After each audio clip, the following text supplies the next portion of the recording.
Okay friends, ಇವಾಗ ಯಾವ ರೀತಿ ಕ್ರಾಸ್ ಪಟ್ಟಿ ಜಾಯಿಂಟ್ ಮಾಡ್ಕೊಳ್ಳೋದು ಅನ್ನೋದು ನನಗೆ ಹೇಳ್ಕೊಡ್ತೀನಿ.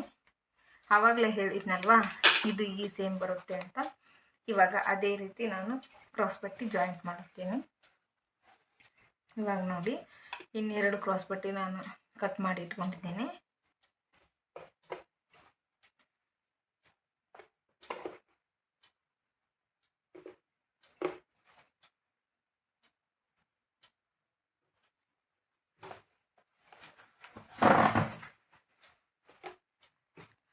ನೋಡಿ ಫ್ರೆಂಡ್ಸ್, ಯಾವತ್ತಿಗೂ ಇದು ಸ್ವಲ್ಪ ಅರ್ಧ ಇಂಚಿನಷ್ಟು ಈ ಕೆಳಗಿಂದು ಸ್ವಲ್ಪ ಮುಂದೆ ಇರಬೇಕು. ಯಾಕಂದರೆ ನಮಗೆ ಕ್ರಾಸ್ ಪಟ್ಟಿ ಅನ್ನೋದು ಕ್ರಾಸ್ ಆಗಿ ಬರಬೇಕಲ್ವಾ. ಅದಕ್ಕೆ ಯಾರ್ಯಾರು ನನ್ನ ಚಾನಲ್ ನೋಡ್ತಾ ಇದ್ದೀರೋ ಸಬ್ಸ್ಕ್ರೈಬ್ ಮಾಡ್ಕೊಂಡು ನೋಡಿ.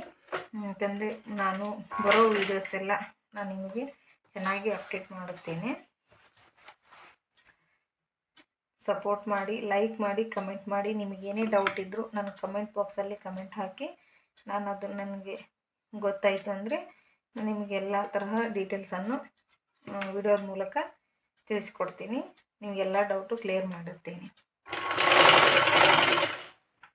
ಇಲ್ಲಿ ನೋಡಿ,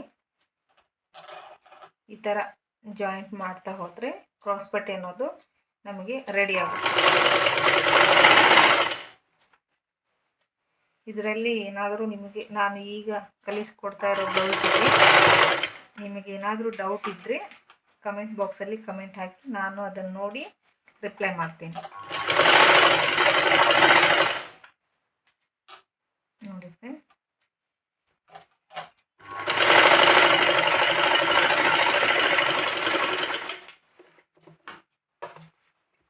ನೋಡಿ ಈ ಥರ. ಇಲ್ಲಿ ನೋಡಿ ಫ್ರೆಂಡ್ಸ್, ಇದನ್ನ ಯಾಕೆ ಬಂದ್ಬಿಟ್ಟಿದೆ ನೋಡಿ, ಈ ಥರ ಹಿಂಗೆ ಕ್ರಾಸ್ ಬರುತ್ತೆ. ಇವಾಗ ಇದನ್ನು ತಗೊಳ್ಳೋದು ಹೆಂಗೆ ಅಂತ ನೋಡಿ ಫ್ರೆಂಡ್ಸ್. ನಿಮಗೆ ಆಗಲೇ ನಾನು ಇದನ್ನೇ ಈ ರೀತಿ ಮಾಡಿದ್ನಲ್ವಾ, ಇದನ್ನು ಕಟ್ ಮಾಡಬಾರ್ದು ಫ್ರೆಂಡ್ಸ್. ಡಿಸೈನ್ಗೆ ಬ್ಯಾಕ್ ನೆಕ್ ಡಿಸೈನ್ ಇದ್ದರೂ ಮಾತ್ರ ಕಟ್ ಮಾಡಿ, ಇಲ್ಲಾಂದರೆ ಕಟ್ ಮಾಡಬೇಡಿ.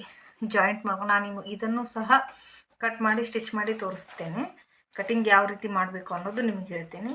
ಇವಾಗ ಕ್ರಾಸ್ ಪಟ್ಟಿ ಯಾವ ರೀತಿ ಹೊಲಿಸ್ಕೊಳ್ಳೋದು, ಇದನ್ನು ಹಚ್ಚಿದ ತಕ್ಷಣ ಇದನ್ನು ಯಾವ ರೀತಿ ಹೊಲಿಸ್ಕೊಳ್ಳೋದಂದರೆ ಈ ರೀತಿ ಫೋಲ್ಡ್ ಮಾಡಿ.